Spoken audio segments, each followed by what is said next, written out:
The silence of the morning shattered as Officer Patrick Lewis stood defiantly by the side of the road, his eyes locked on the mysterious black SUV.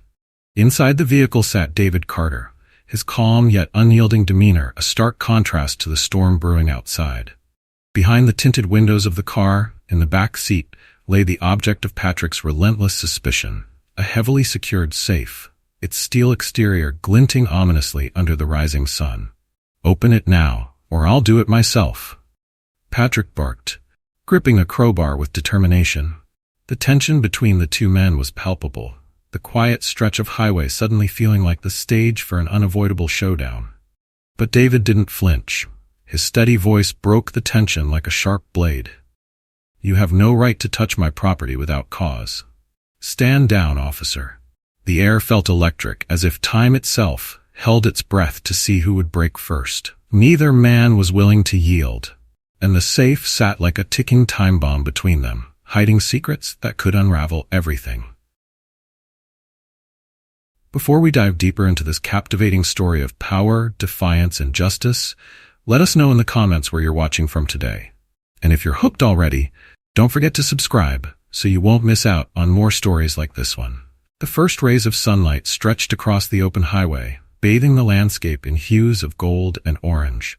Fluffy clouds drifted lazily across the azure sky, while the cool morning breeze danced through the fields that bordered the road. It was a picture-perfect moment, a stark contrast to the bustling chaos of city life.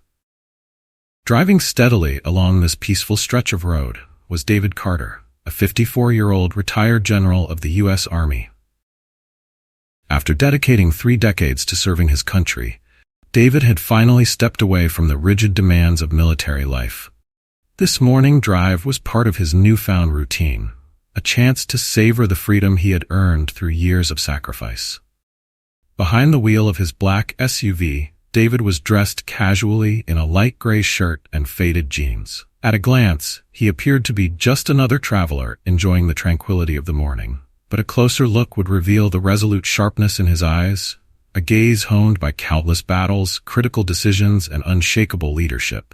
David's demeanor reflected a man who had faced both the triumphs and horrors of life, emerging stronger and wiser. Yet, even as he embraced his post-military life, David carried with him a piece of his past, an indestructible bond with the life he had left behind. The most tangible reminder of that bond sat in the back seat of his car, a sleek, unassuming safe.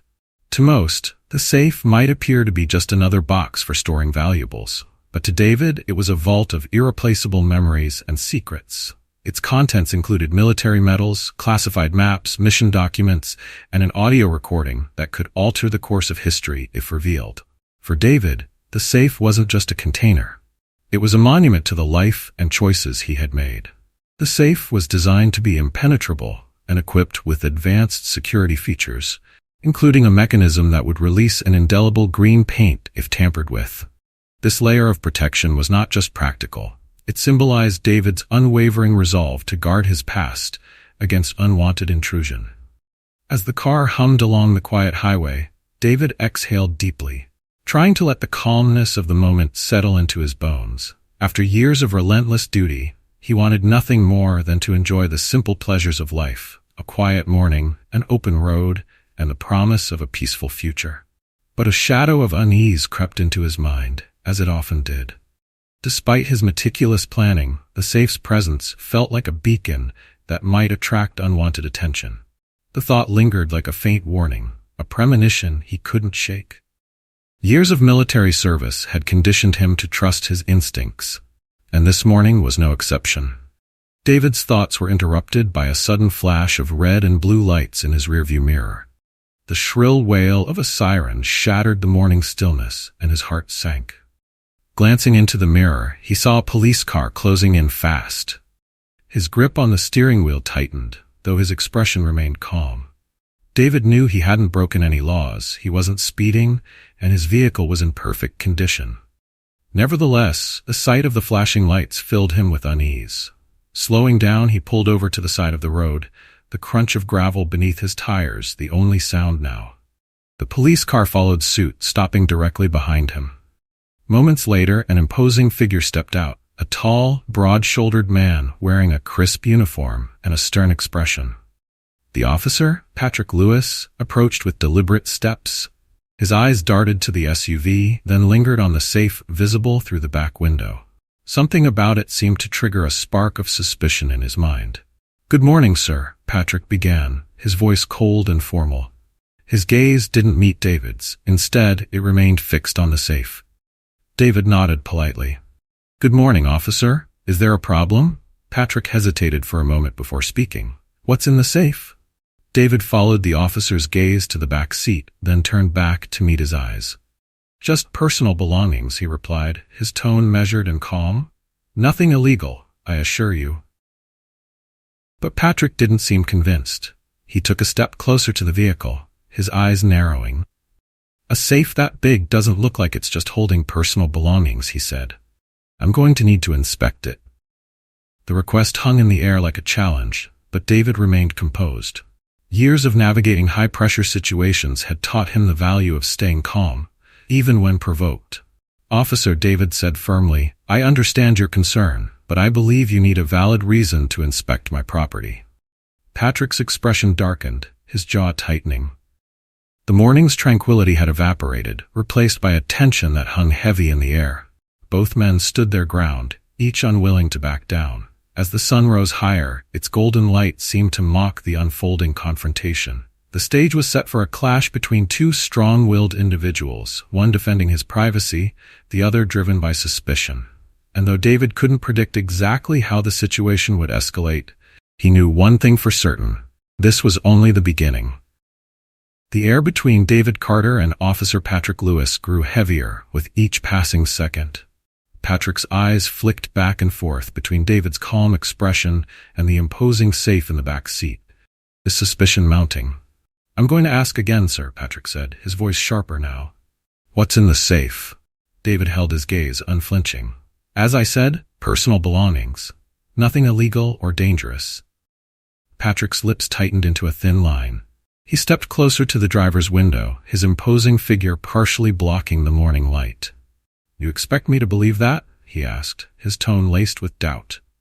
"A safe that size doesn't look like it's just holding a few old papers." David exhaled slowly, resisting the urge to let his irritation show. "Officer," he said evenly, "I'm not obligated to explain the contents of my private property unless you have probable cause. And as far as I'm aware, I've done nothing wrong." Patrick's brow furrowed. He was used to people being nervous during traffic stops and quick to comply in the hopes of avoiding trouble. But David wasn't nervous, he was resolute, and that only made Patrick more determined. "Sir," Patrick said, straightening up, "I have reason to believe this safe could be hiding something suspicious. For everyone's safety, I need to inspect it." David raised an eyebrow. "Suspicious? Based on what?" Patrick didn't answer immediately. Instead, he gestured toward the safe. "Look at it. It's clearly not an ordinary piece of luggage. It's my job to ensure it's not a threat. And it's my right to protect my privacy," David countered. His voice remained calm, but there was a steely edge to it now. "Unless you can provide a legal basis for this search, I suggest we end this conversation here." Patrick's jaw clenched. He had encountered stubborn individuals before, but something about David's unyielding demeanor made him feel challenged, even undermined. "You think you're above the law because you're driving a fancy SUV with a safe in the back?" Patrick asked, his tone turning confrontational. "Let me tell you something. You're not." David's eyes narrowed slightly, but he didn't take the bait.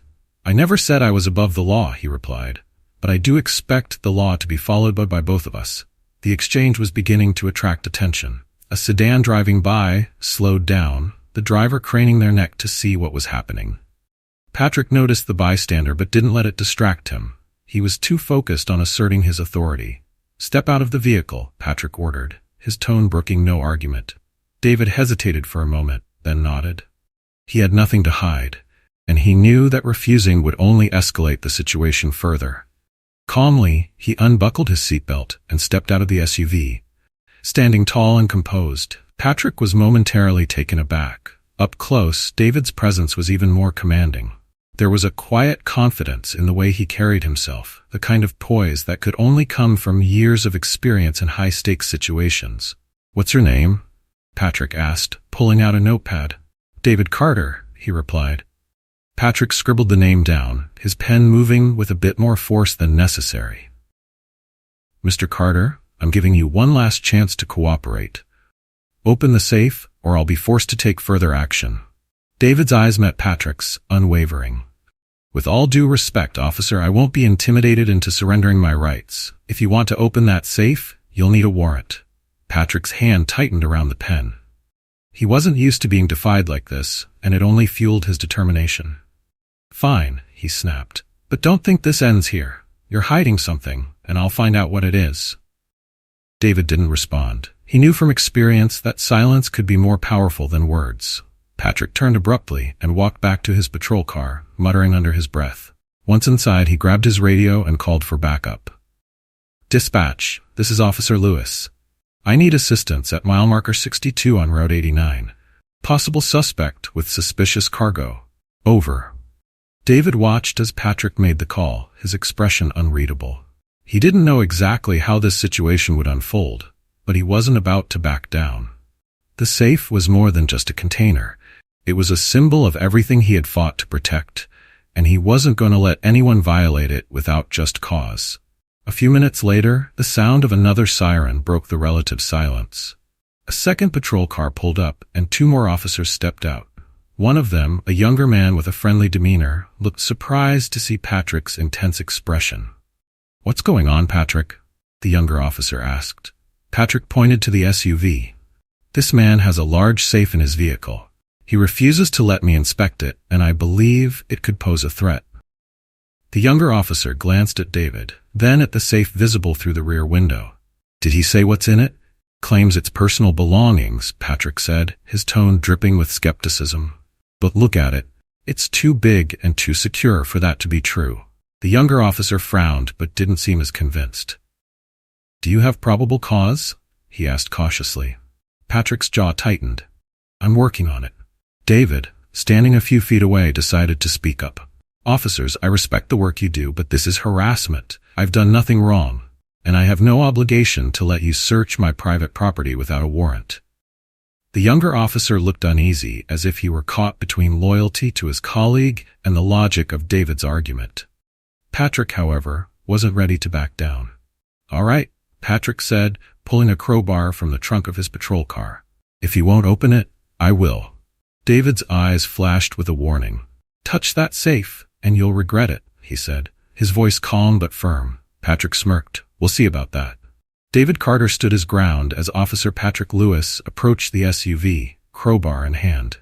The morning sun glinted off the metal, making it look more menacing than it should have. The two officers who had just arrived exchanged uneasy glances, clearly unsure whether to intervene or let Patrick take charge. Patrick's steps were deliberate, hand-heavy, each one a declaration of authority. He stopped beside the vehicle, his eyes locked on the safe, as though it were a dangerous adversary that needed to be subdued. Last chance, Carter, Patrick said, his voice sharp and laced with mockery. Open the safe, or I'll do it for you. David didn't flinch. He remained calm, his expression one of unshakable resolve. Years of military service had taught him to maintain his composure even in the face of aggression. I've already told you, Officer Lewis, David said evenly. That safe is my property. You have no legal right to open it without a warrant. Any action you take beyond that will be on your conscience, not mine. Patrick's jaw tightened. He raised the crowbar slightly as if testing its weight, his frustration bubbling just below the surface. You think you can intimidate me with your military background? He sneered. I've dealt with plenty of guys like you, arrogant, entitled, thinking the rules don't apply to them. David's gaze hardened, but he remained silent. He knew that engaging in a verbal sparring match would only escalate the situation. Patrick turned to the younger officer standing nearby. Officer Jackson, he barked, cover me. Jackson hesitated. Patrick, are you sure about this? He has a point. Without a warrant, we're walking on thin ice here. Patrick shot him a withering glare. Are you questioning me? Jackson raised his hands in a placating gesture. I'm just saying, maybe we should wait for confirmation, or call for higher-ups before we do something rash. There's nothing rash about protecting the public, Patrick snapped. Now, Do your job. Reluctantly, Jackson nodded and positioned himself near the driver's side door, his hand resting uneasily on his holstered firearm. Patrick returned his focus to the safe. He inserted the crowbar into the narrow seam along the edge and began to apply pressure. The metallic screech of the crowbar against the steel safe echoed in the air, sending a chill through everyone present. David watched silently, his hands clasped behind his back. Inside, his mind raced. He knew what was about to happen, but he refused to warn Patrick any further. He had already made it clear the safe was protected by a security system that was as ingenious as it was humiliating. The sound of metal scraping against metal grew louder as Patrick pressed harder, his face set in grim determination. Then, with a sudden faint hiss, the safe's built-in defense mechanism activated. A burst of bright green paint erupted from the seam, hitting Patrick square in the face with startling force. The paint splattered across his uniform, face, and hands, dripping onto the ground in vivid, sticky streams. For a moment, there was stunned silence. Patrick stumbled backward, his eyes wide with shock and fury. "What the?" he shouted, wiping at his face with his sleeve, only to smear the paint further. The younger officers froze, their initial surprise quickly giving way to barely concealed amusement. Jackson's lips twitched as he struggled to maintain his professional demeanor, while the other officer couldn't hide a faint smirk. From the side of the road, a small crowd of bystanders had gathered, their smartphones raised to capture the scene. Someone let out a loud laugh, and soon others joined in, the absurdity of the situation breaking through the tension. "Officer Lewis," a man from the crowd called out mockingly, "looks like you've got a new uniform." Patrick glared at the onlookers, his face now an unnatural blend of fury and fluorescent green. "Shut up!" he barked, but his voice only elicited more laughter.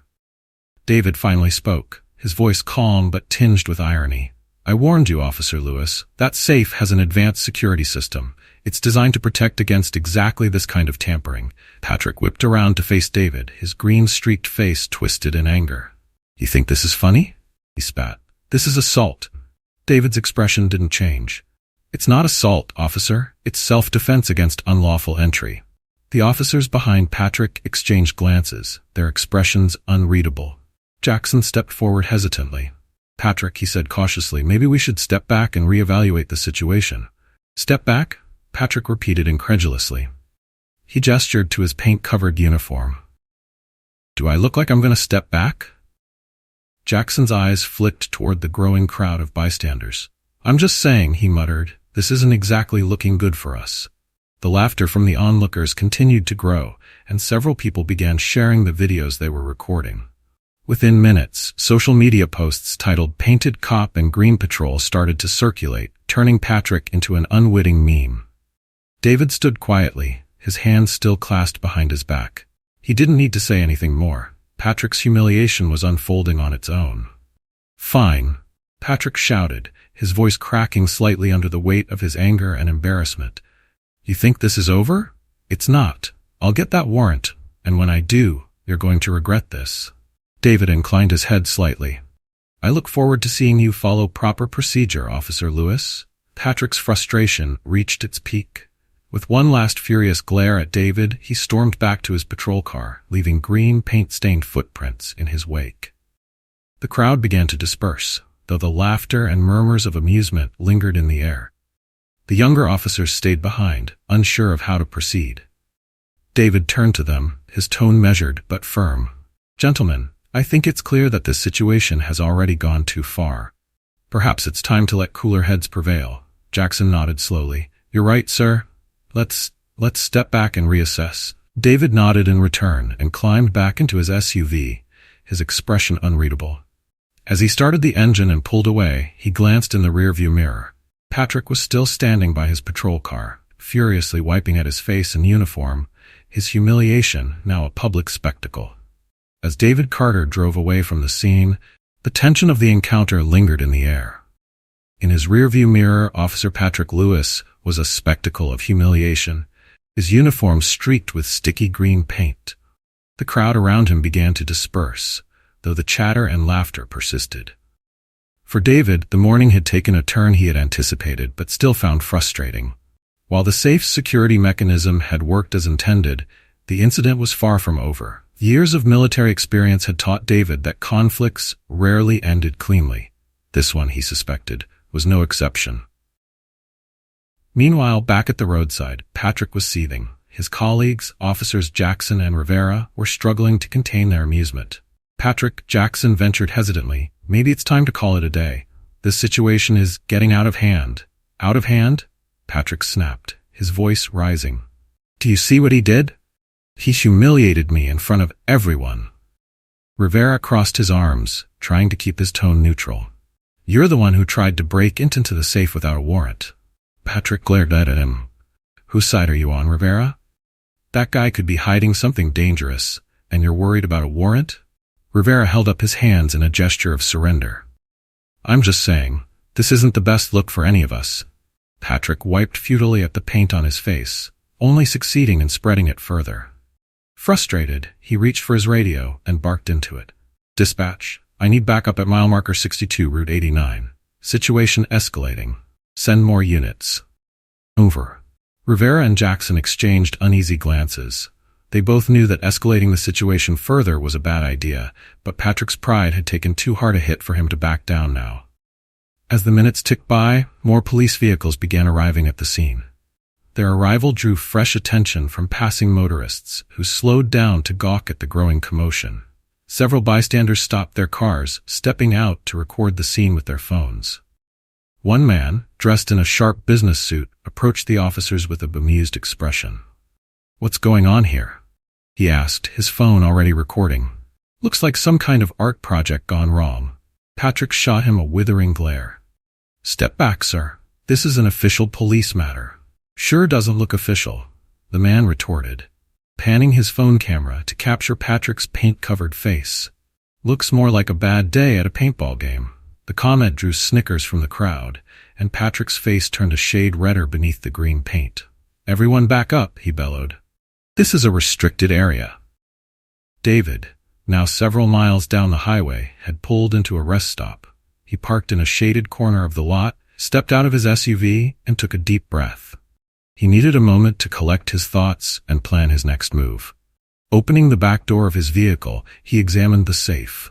The paint release mechanism had worked perfectly, leaving no signs of tampering.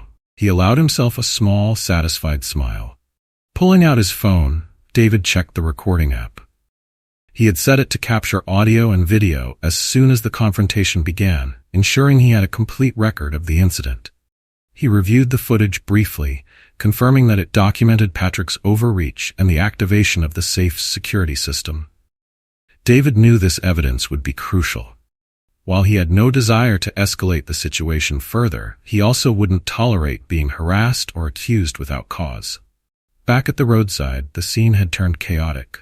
Patrick was now surrounded by several fellow officers, all of whom were visibly uncomfortable with the spectacle unfolding in front of them. The crowd of onlookers had grown, their phones capturing every angle of the debacle. One bystander, a middle-aged woman wearing a brightly colored tracksuit, approached Jackson. "Is this normal?" she asked, gesturing toward Patrick. "Because it sure doesn't look like it." Jackson sighed. "Ma'am, please stay back for your safety." "For my safety?" she replied with a smirk. "The only thing dangerous here is that green mess on your colleague." Patrick overheard her comment and turned sharply toward her. "Ma'am, I need you to leave immediately." The woman raised her hands in mock surrender. All right, just thought I'd check if the circus was in town." Her words drew more laughter from the crowd, and Patrick's patience finally snapped. "That's it," he shouted. "I'm shutting this down." He stormed toward his patrol car, fumbling with his radio. But before he could issue another command, one of the senior officers present stepped in. "Patrick, that's enough," the officer said firmly. Patrick froze, turning to face him. "What do you mean, enough?" "He's hiding something. And you've done more than enough damage already," the senior officer replied. "This situation is a public relations nightmare, and you're making it worse by the second." Patrick's eyes flashed with defiance, but he didn't argue. Instead, he turned back toward the crowd, his jaw clenched. The realization was beginning to dawn on him. He was losing control of the narrative, and the damage to his reputation might be irreversible. As the commotion continued, The videos being captured by bystanders were already spreading like wildfire on social media. Within minutes, hashtags like cat-painted cop and green patrol were trending. The footage showed Patrick's green-streaked face, his attempts to regain control, and the relentless laughter of the crowd. David, still at the rest stop, received a notification on his phone. A friend had sent him a link to one of the videos, accompanied by a laughing emoji. He clicked the link, shaking his head as he watched the scene unfold. Despite the absurdity of it all, David couldn't let himself feel triumphant. He knew this wasn't over. Patrick's ego and determination made him a wild card, and there was no telling what he might do next. David leaned against his SUV, his expression thoughtful. "You pushed too far, Patrick," he murmured to himself. "Now let's see if you're willing to face the consequences." Back on the roadside, Officer Patrick Lewis was struggling to salvage what remained of his dignity. The crowd of onlookers continued to grow, and their phones captured every moment of his green-painted humiliation. Laughter and mockery filled the air as people shared their commentary, turning the scene into an impromptu comedy show. "Hey, Officer Green," someone shouted from the crowd, sending another wave of laughter rippling through the spectators. Patrick shot a glare in the direction of the voice, his face a mix of fury and frustration. He had prided himself on his authority and professionalism, but at this moment he felt like a caricature, a man whose uniform no longer commanded respect. "Everyone step back," Patrick bellowed, his voice cracking under the weight of his anger. Bookmark. Officer Jackson, standing a few feet away, leaned toward Rivera and muttered, "This is getting out of hand. He needs to back off before it gets worse." Rivera nodded. "Yeah, but you know Patrick. He's not the type to admit he's wrong." Their quiet exchange was interrupted by the arrival of another senior officer, Lieutenant Daniel Harper. Harper was a seasoned cop known for his level-headed approach, and his presence immediately added a sense of authority to the chaotic scene. "What's going on here?" Harper asked, his voice firm but calm. His sharp eyes took in the spectacle before him. The paint-covered Patrick, the amused crowd, and the uneasy officers standing nearby. Jackson stepped forward to explain. "Sir, Officer Lewis stopped a vehicle and attempted to inspect a safe without a warrant. The safe had some kind of security system that sprayed paint when he tried to open it." Harper raised an eyebrow. "Without a warrant?" Patrick stepped forward, cutting in. "Lieutenant, that safe is suspicious. The man refused to cooperate, and I was trying to ensure public safety." Harper fixed Patrick with a penetrating gaze. "And you thought breaking into private property without proper cause was the way to do that?" Patrick bristled but didn't answer. Harper turned to Jackson. "Where's the suspect now?" "He left, sir," Jackson replied. "We had no grounds to detain him." "Smart man," Harper muttered under his breath. He then addressed the other officers. "All right, let's disperse this crowd and clean up this mess before it escalates further." The officers nodded and began urging the onlookers to leave. Some complied reluctantly, still chuckling as they walked away, while others lingered, hoping for more entertainment. But even as the crowd thinned, the damage had already been done. Videos of Patrick's ordeal had spread across social media at lightning speed. Memes and hashtags were popping up, each one poking fun at the painted cop who had let his pride lead him into a public fiasco. Meanwhile, at the rest stop, David Carter was reviewing one of the viral videos on his phone. The footage showed Patrick fumbling with the crowbar, the paint erupting in a brilliant green spray, and the crowd erupting in laughter. The captions and comments were equally merciless. "When the suspect's safe is smarter than the cop. Officer Green reporting for duty. This guy's about to star in the next viral meme compilation." David couldn't suppress a wry smile. While the situation had spiraled into absurdity, it was also a powerful reminder of why he had stood his ground. People like Patrick needed to be held accountable, and now the court of public opinion was doing just that. Still, David knew the story wasn't over. Public humiliation might sting, but it wasn't enough to deter someone as prideful as Patrick. At that moment, David's phone buzzed with an incoming call. He recognized the number. It was Jonathan Miller, an old friend and former colleague from his military days. "Jonathan," David greeted, his tone warm but cautious. "I had a feeling I'd hear from you today." "I saw the video," Jonathan said without preamble. "It's everywhere. Are you okay?" I'm fine, David replied. Just dealing with a persistent officer who didn't know when to quit. Jonathan chuckled. Well, he's certainly paying the price now. But you know this isn't over, right? David nodded, even though Jonathan couldn't see him. I know. That's why I recorded everything. I want to make sure the truth is clear if this goes any further. Smart move, Jonathan said. If you need backup, you know where to find me. Thanks, David said sincerely. I'll let you know if it comes to that. After ending the call, David leaned back against his SUV and stared out at the horizon. He felt a mix of relief and resolve. The immediate confrontation was over, but the broader fight for accountability for justice was just beginning. Back at the scene, Lieutenant Harper was debriefing the officers while Patrick stood silently, his shoulders stiff with anger. Patrick, Harper said, his tone firm, you need to take a step back and think about what just happened. This isn't just about you anymore. It's about how the department looks to the public. Patrick scowled. He humiliated me, Lieutenant. You saw the videos. And whose fault is that? Harper shot back. You acted without proper cause, and now you've turned this into a media circus. Patrick didn't respond, but the tension in his posture was palpable. I'm recommending that this be taken up with internal affairs, Harper continued. We need to get ahead of this before it tarnishes the department's reputation any further. Patrick's face darkened. He knew what that meant. An investigation, scrutiny, and potentially severe consequences. But instead of accepting responsibility, he clung to his wounded pride. This isn't over, Patrick muttered under his breath, his voice low but simmering with anger. As the sun began to set, the scene finally cleared. The officers returned to their vehicles, and the remaining bystanders reluctantly dispersed. But the echoes of laughter and the sting of humiliation stayed with Patrick, a constant reminder of his failure to control the narrative. As the sun dipped below the horizon, Officer Patrick Lewis sat in his patrol car, fuming. The sting of humiliation burned as hot as the green paint that clung stubbornly to his uniform. Social media was ablaze with videos and memes mocking his failed attempt to assert authority, and his colleagues' quiet avoidance only added to his frustration. He gripped the steering wheel tightly, replaying the events in his mind. In Patrick's view, the fault wasn't his. It was David Carter's defiance that escalated the situation. That man was hiding something. Patrick was sure of it, and he intended to prove it. Meanwhile, David Carter had returned to his quiet home, a modest yet comfortable house on the outskirts of the city.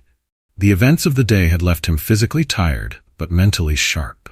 He knew the safe was no ordinary object. It contained military documents and artifacts that were not just important to him, but crucial to the nation's security. Among the items inside the safe were medals from missions he had led, maps of strategic locations, and classified documents tied to operations that few outside of his chain of command even knew existed. These weren't simply souvenirs of his career. They were pieces of history that had the potential to alter geopolitical narratives if they fell into the wrong hands. David opened the safe, running his fingers along the edges of the medals and the neatly stacked folders. His hand paused on a small USB drive nestled in the corner. It contained an audio recording from a pivotal operation during his service, one that had ended in a controversial ceasefire. The recording, if exposed, could stir up international tensions and bring unwanted attention to the United States intelligence network. David sighed and closed the safe with a resolute click. His decision to keep these items secure wasn't just about protecting his past. It was about ensuring they didn't become ammunition for those who sought to manipulate or harm others. As David reflected, his phone buzzed. It was Jonathan Miller, his former comrade, calling again. "David," Jonathan said, his voice firm, "I did some digging. You're not going to like what I found." "What is it?" David asked, his tone wary. "Patrick Lewis," Jonathan began. "He's not just some overeager cop. He's had run-ins like this before. I checked his record, and several complaints were filed against him for overstepping his authority. Most of them were brushed under the rug, but there's a pattern." David frowned. "Why wasn't he held accountable?" Jonathan sighed. "You know how it works. Some people slip through the cracks, but this time, he picked the wrong fight. What he did today was way out of line, and it's not going unnoticed." David nodded. "Internal affairs?" "Already on it," Jonathan confirmed. And there's something else. Word is Patrick has a personal grudge against high-ranking military personnel.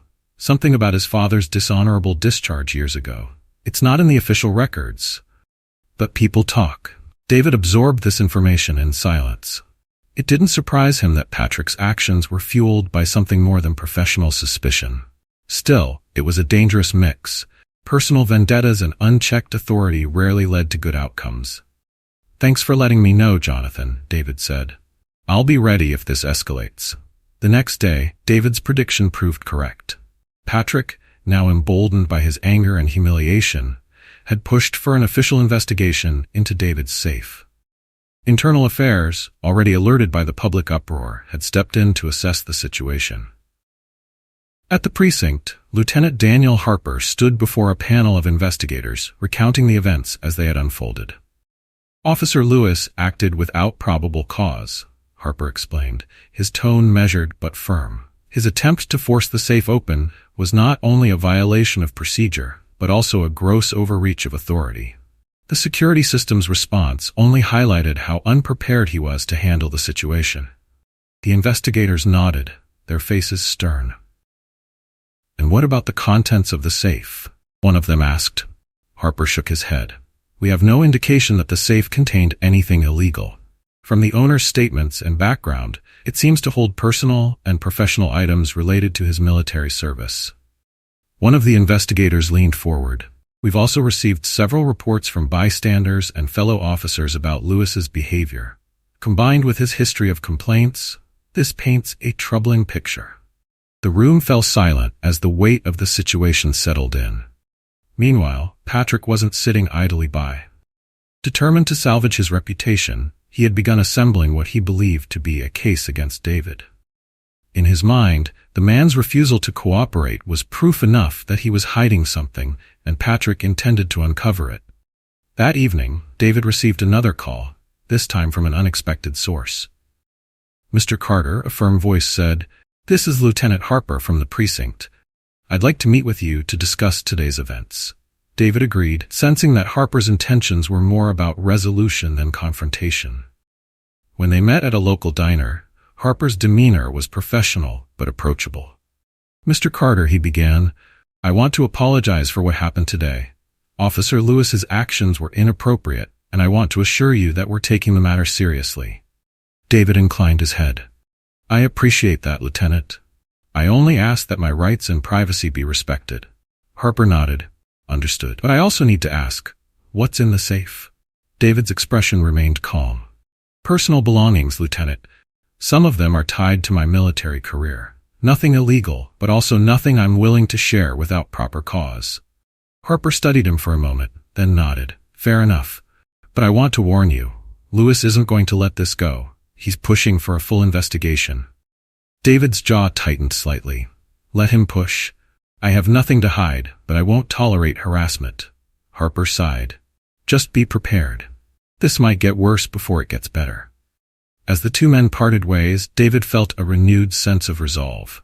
The safe represented more than just his personal history. It was a testament to his belief in standing up for what was right, even when faced with relentless opposition. The wheels were in motion now, and there was no turning back.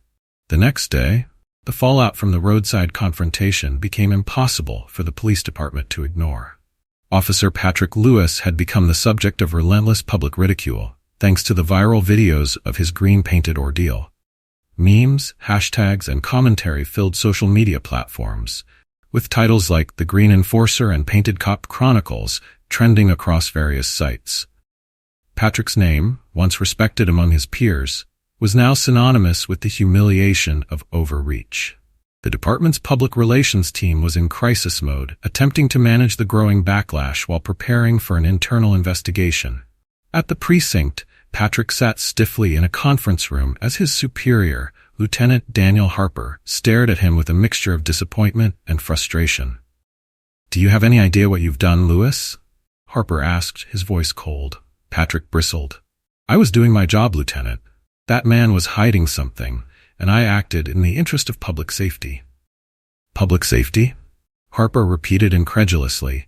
"You broke protocol, attempted to force open private property without cause, and turned yourself into a laughingstock. You didn't just embarrass yourself, you've brought disgrace to this entire department." Patrick's jaw tightened, but he said nothing. Harper continued, his tone sharper. "The chief has ordered a full review of your actions, and internal affairs is already involved. They'll be looking at every complaint ever filed against you, and believe me, there are plenty." Patrick's face flushed with anger. "Those complaints were exaggerated. I've always done what I thought was necessary to uphold the law." "And where did that get you?" Harper snapped. "You're the face of a PR nightmare, Lewis. We're supposed to enforce the law, not break it."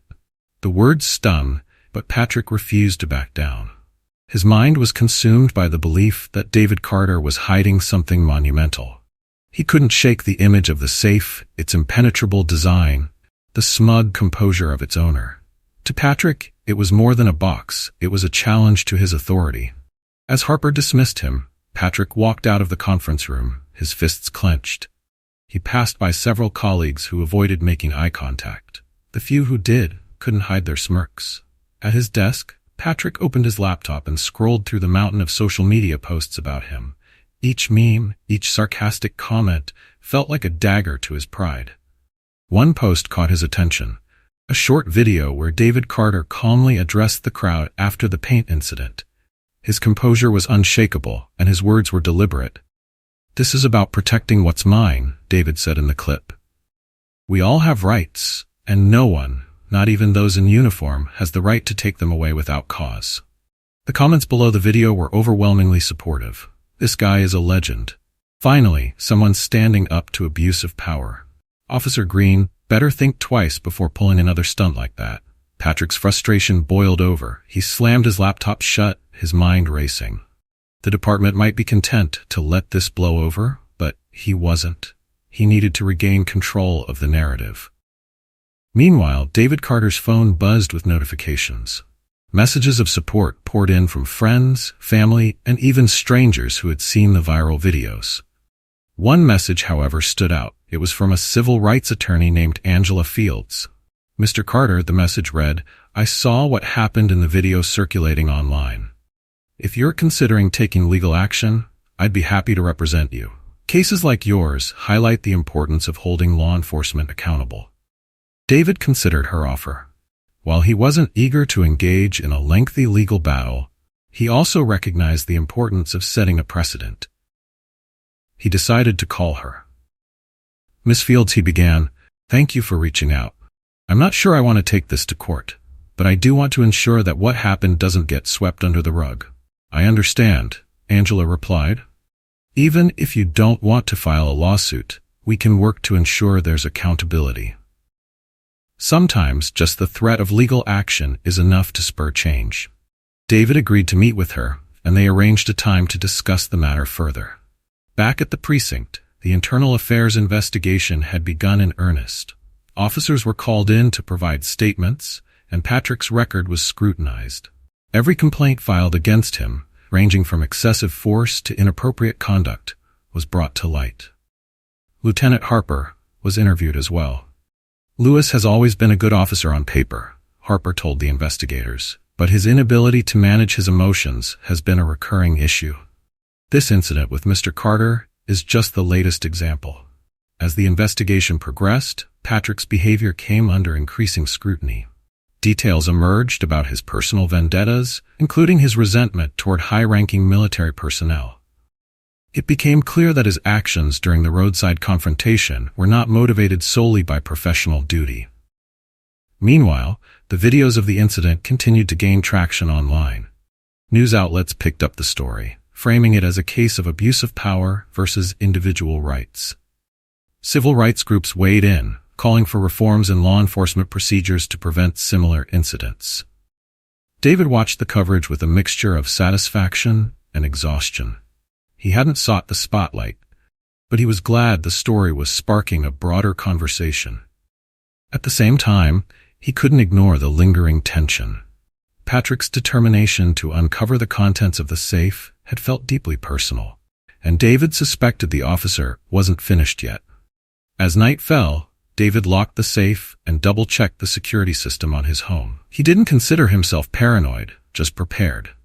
The lessons of his military career had taught him that caution was often the difference between success and failure. Somewhere across town, Patrick sat alone in his apartment, stewing in his frustration. His career was hanging by a thread, his reputation in tatters, but his obsession with David Carter and the mysterious safe burned brighter than ever. "This isn't over," Patrick muttered to himself, his eyes narrowing. Not by a long shot. The following days saw a flurry of activity within the police department as the internal affairs investigation into Officer Patrick Lewis's actions deepened. Every aspect of Patrick's career was placed under the microscope: his record, his behavior on the job, and his personal motivations. Lieutenant Daniel Harper, already frustrated with Patrick's antics, was one of the first to be interviewed. "Officer Lewis has always had a persistent personality," Harper explained to the investigators. "He's thorough, which can be a strength, but he doesn't always know when to stop." His actions during the incident with Mr. Carter weren't just procedural violations, they were reckless. The lead investigator, a no-nonsense woman named Captain Evelyn Grant, frowned as she reviewed Patrick's history. "He has a number of complaints on his record," she said. "Excessive force, unwarranted searches, and now this. Why wasn't any of this addressed sooner?" Harper sighed. "There's always a gray area in policing, Captain. Sometimes officers are given the benefit of the doubt, which is too much of a benefit in Patrick's case. But this incident has made it clear that his judgment is a liability." As the investigation progressed, interviews with other officers painted a picture of a man driven by more than just professional duty. One officer, who asked to remain anonymous, revealed a potential clue to Patrick's behavior. "There's something personal about his grudge against military types," they said. "I've heard him make comments, angry, bitter things about how people in the military think they're untouchable." "Why would he think that?" Grant asked. "It's something to do with his father," the officer replied. "He doesn't talk about it much, but apparently his dad was dishonorably discharged from the military. It's like Patrick blames anyone in uniform for what happened." This revelation cast Patrick's actions in a troubling light. While his behavior during the roadside confrontation might have appeared to be an overreach of authority, it was now clear that his motivations were deeply personal. Patrick, however, refused to see it that way. When he was called in to give his statement, he remained defiant. "I was doing my job," he insisted.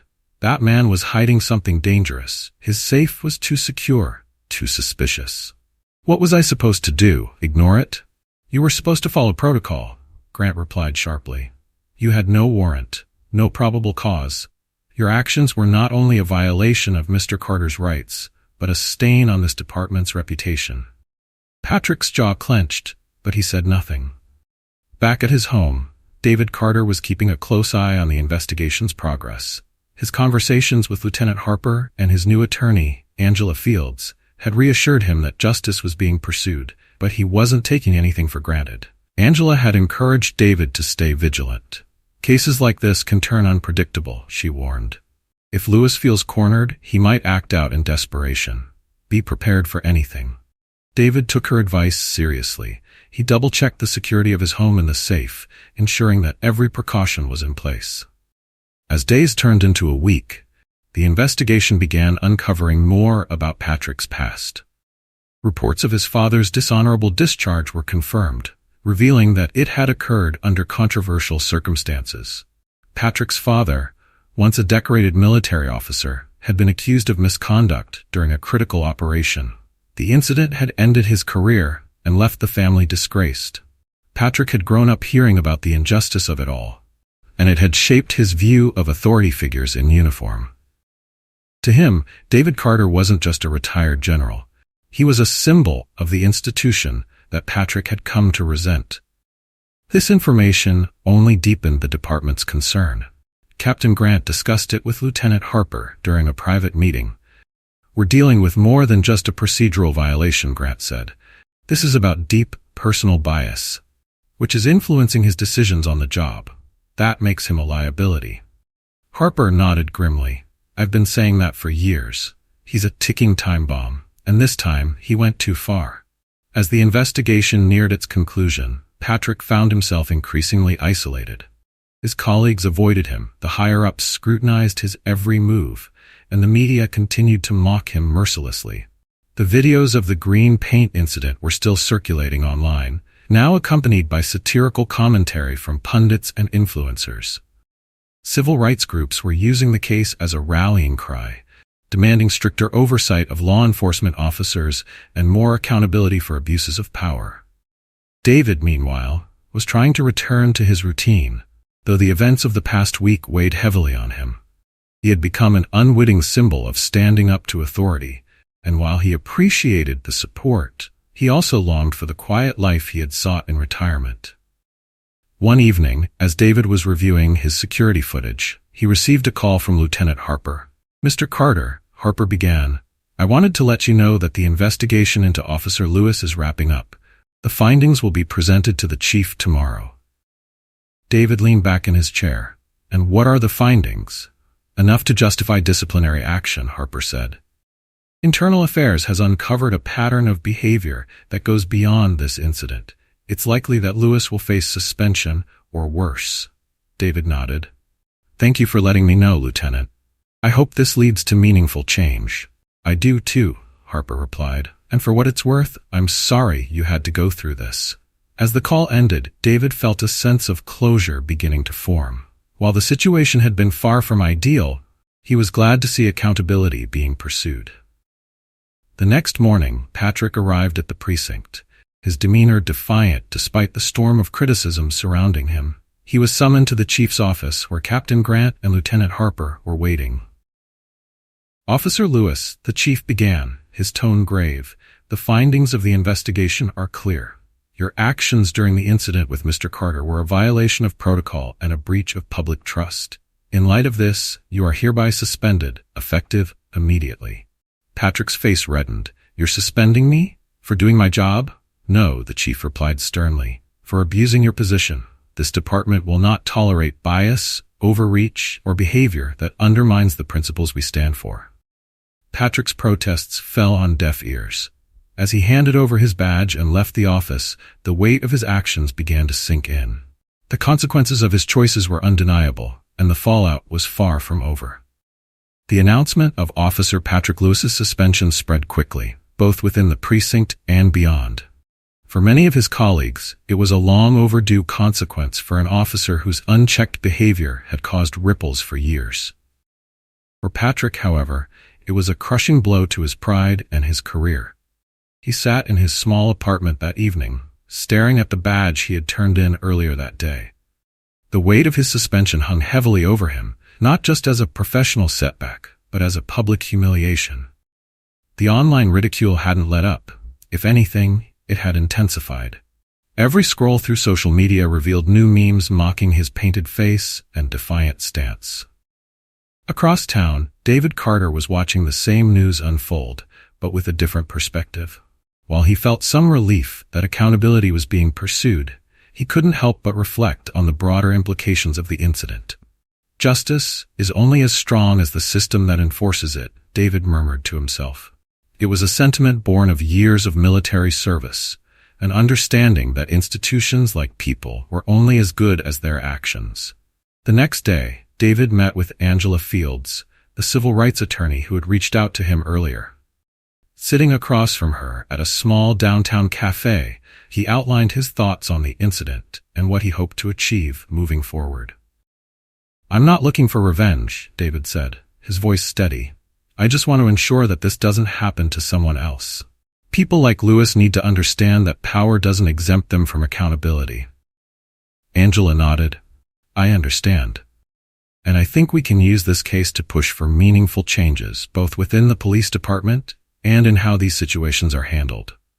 The two discussed their next steps, which included filing a formal complaint with the local oversight board and pursuing a public apology from the department. While David wasn't interested in monetary compensation, Angela suggested seeking a symbolic settlement that could be donated to a cause promoting police reform. Later that week, the police department held a press conference addressing the incident. Chief Harrison stood at the podium, flanked by Lieutenant Harper and Captain Grant. The weight of public scrutiny was evident in his tone and demeanor.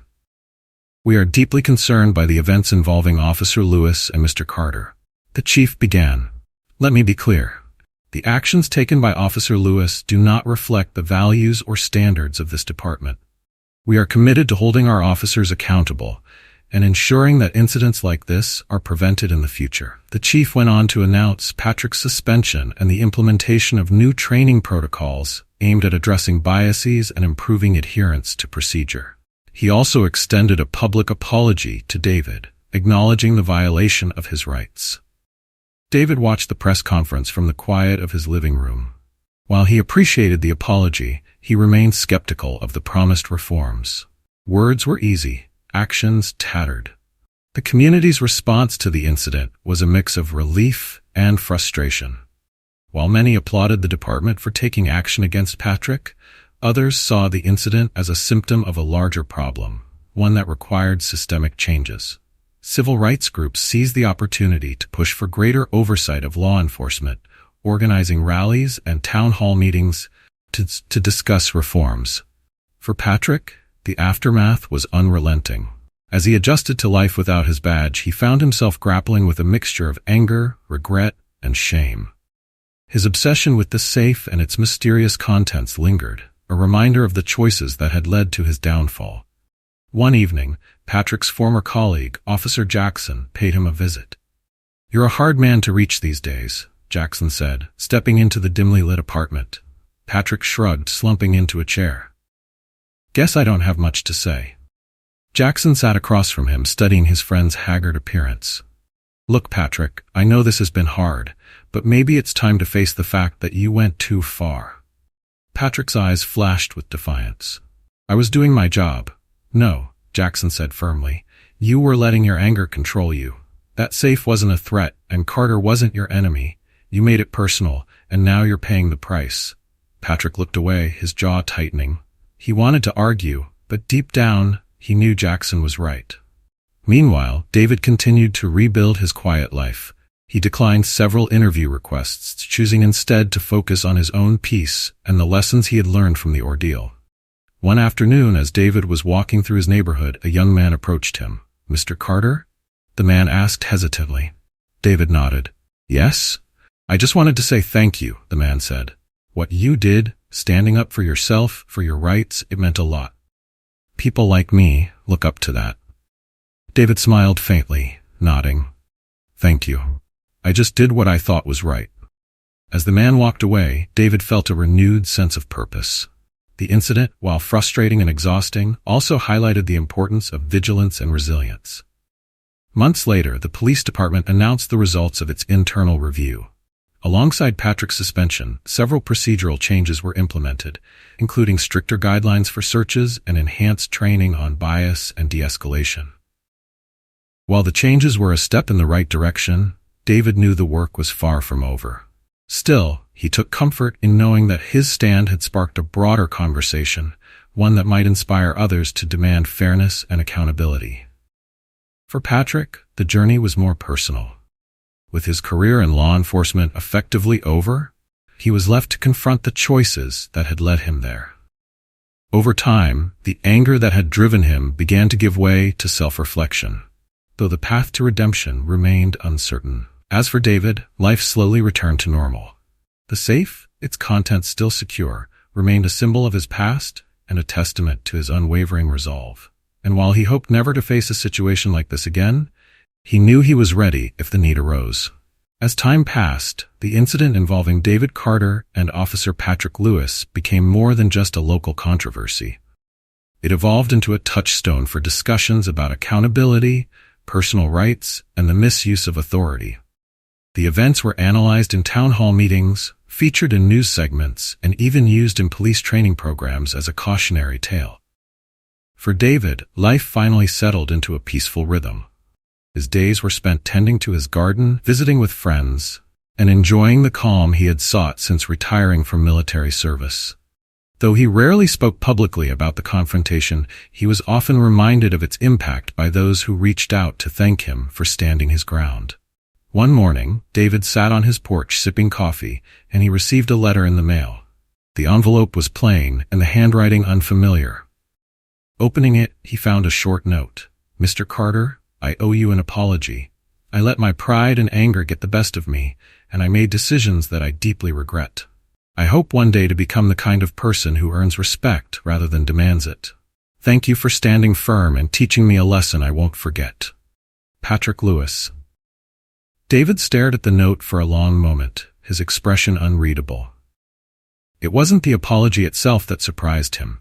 He had long believed in people's capacity for change. It was the vulnerability in Patrick's words. Folding the note carefully, David placed it in a drawer alongside other mementos of the incident. It wasn't forgiveness he sought, nor did he dwell on Patrick's redemption.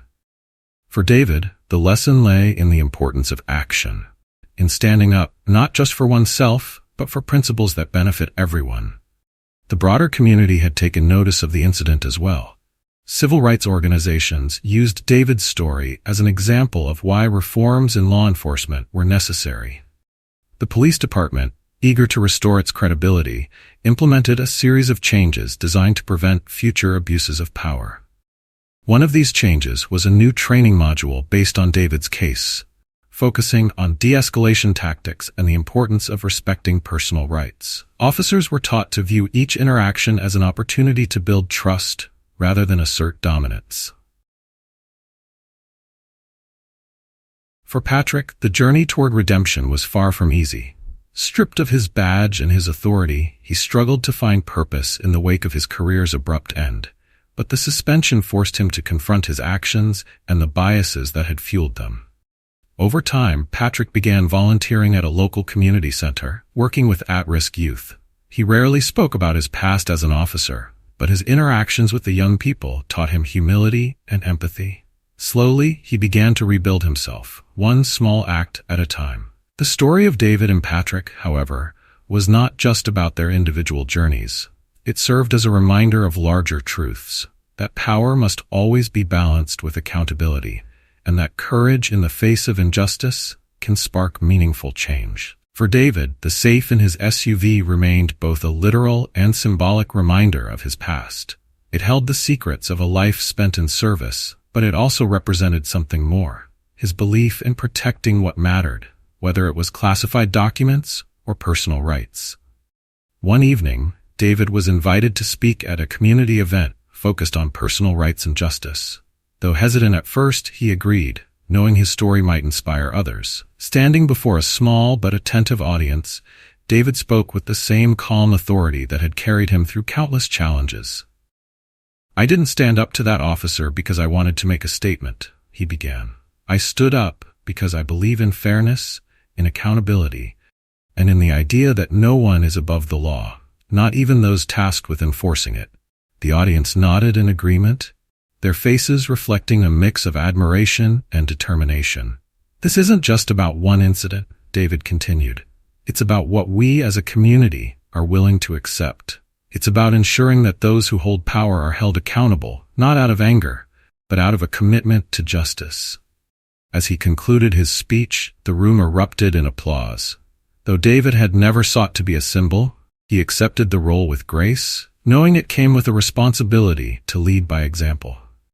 In the months and years that followed, the changes inspired by David's stand continued to ripple outward. Police departments across the region adopted similar reforms, and discussions about rights and accountability became more commonplace. For David, life returned to its quiet normalcy.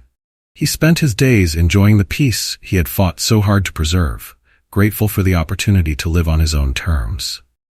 The story of David Carter and Patrick Lewis became a powerful reminder of what it means to stand firm in the face of adversity.